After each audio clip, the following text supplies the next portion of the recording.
Et nous recevons ce soir Vincenzo Nesci. Bonsoir. Bonsoir, c'est Khaled. Vous êtes le président exécutif de l'opérateur téléphonique mobile Djezzy. Première question, Monsieur Nesci, comment se porte Djezzy aujourd'hui? Je dirais, elle se porte bien, merci. Ça peut toujours aller mieux, mais vous connaissez l'histoire de Djezzy. On a eu 4 années difficiles, on a eu des retards, on a eu une longue négociation avec le gouvernement.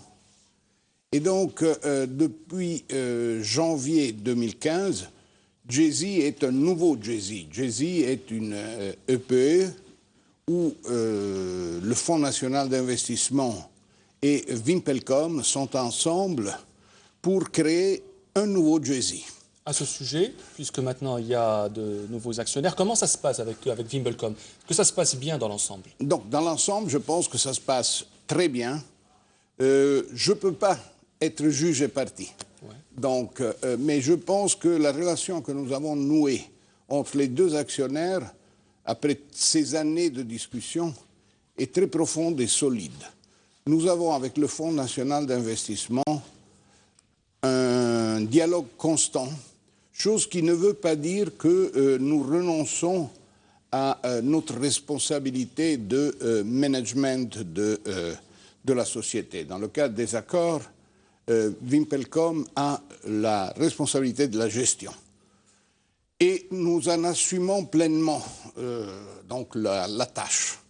Mais je joue la transparence globale avec mes actionnaires. On ne se limite pas aux 4 ou 6 conseils d'administration réglementaires, mais on va beaucoup plus en profondeur, car je pense que être une EPE, avoir le FNI au capital, est un vrai plus pour s'attaquer à des marchés qui n'étaient pas accessibles avant.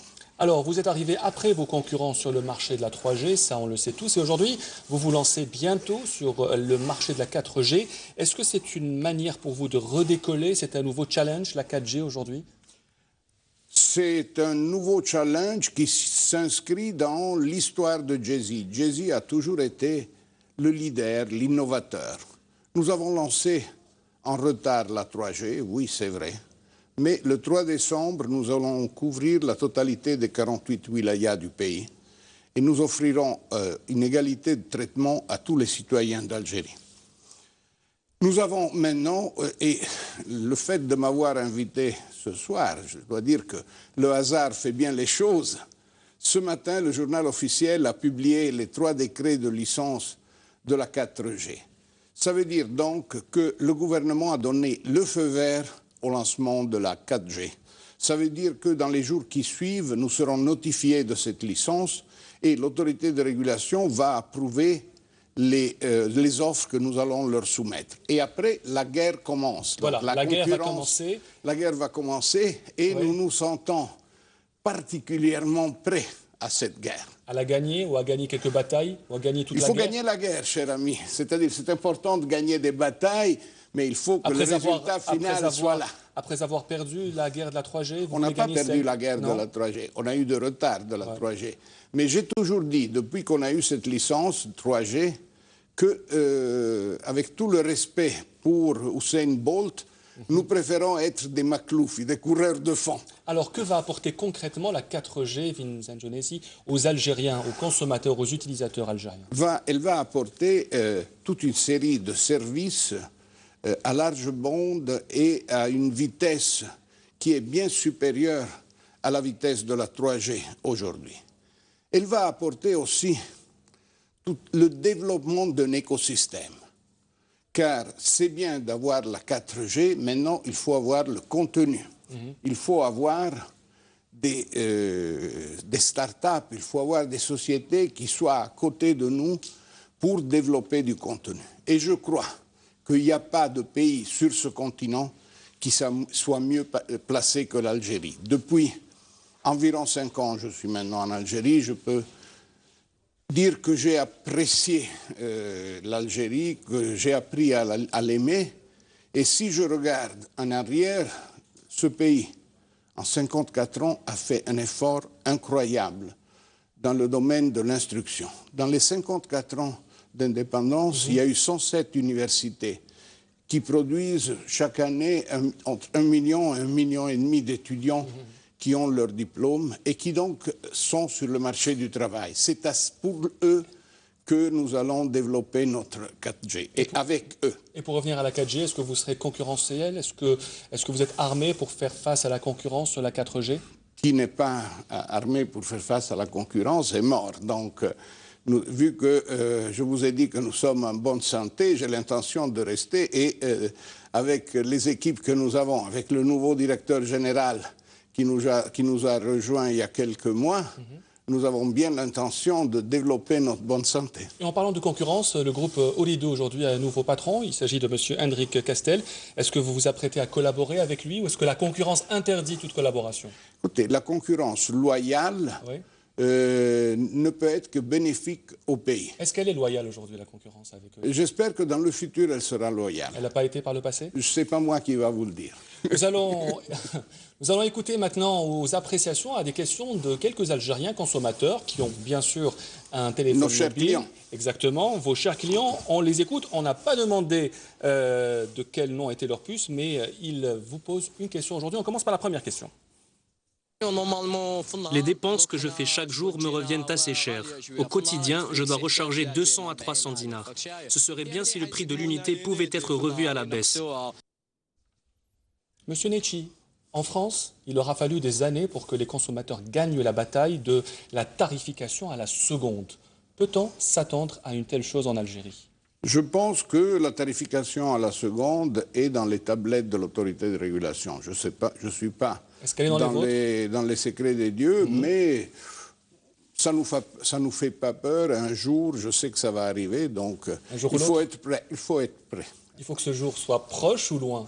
Il faut que ce jour soit le jour que les consommateurs attendent, car notre succès dépend de nos consommateurs, dépend de nos clients. Donc, il faut comprendre, et c'est le nouveau Jay-Z qui fait ça, nous nous sommes transformés encore plus en une société qui met le client au centre de son attention. On passe à la deuxième question.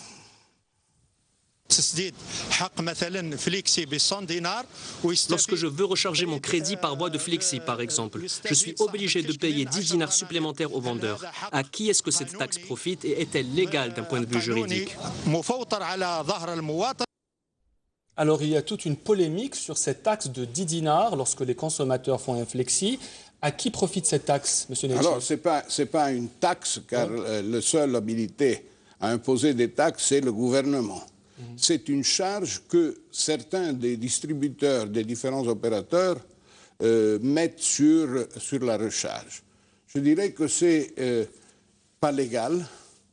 On a eu des réunions avec l'autorité de régulation pour chercher à régler ce problème, car dans certaines wilayas, il y a eu des problèmes d'ordre public à cause de cette surcharge qui n'est pas vraiment quelque chose de clair et transparent. Donc il faut préciser que cette taxe de 10 dinars est illégale. Cette taxe de 10 dinars n'est pas prévue dans nos livres, n'est pas prévue dans nos procédures. Très bien. Troisième et dernière question.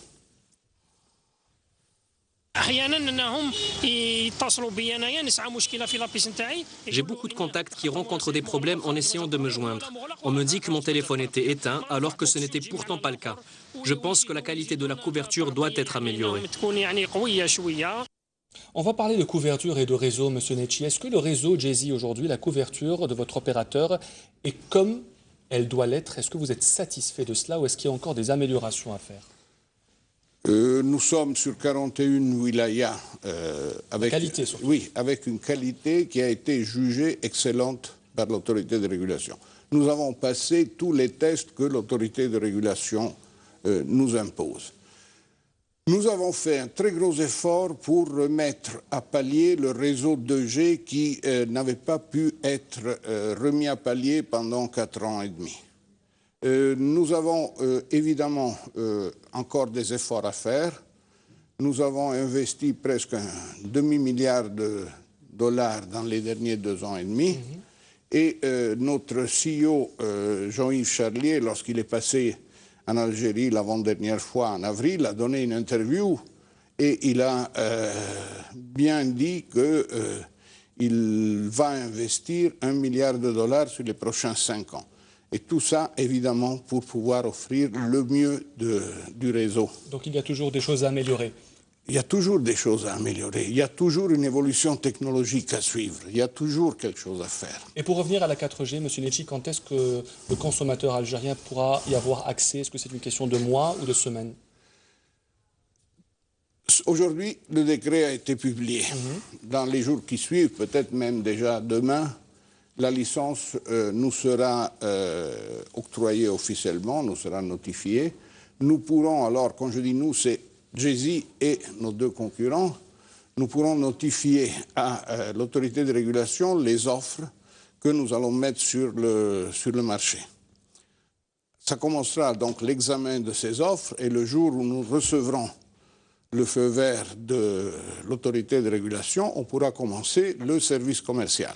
Ça que je peux vous dire, c'est que nous sommes prêts avec le service commercial dans les wilayas réglementaires. C'est quoi les wilayas réglementaires? C'est celles que nous avons choisies parmi les obligatoires, donc, qui sont Constantine, Sétif et Djerfa. Combien ça va coûter, la 4G? À moi ou aux consommateurs? À moi, investisseur, ça va me coûter 1 milliard de dollars en 5 ans. Très bien. Aux consommateurs, je pense que le jour où on va annoncer nos offres, le consommateur aura de très agréables surprises. Vincenzo Necci, président exécutif de Djezzy, merci d'avoir été l'invité du 19h Info.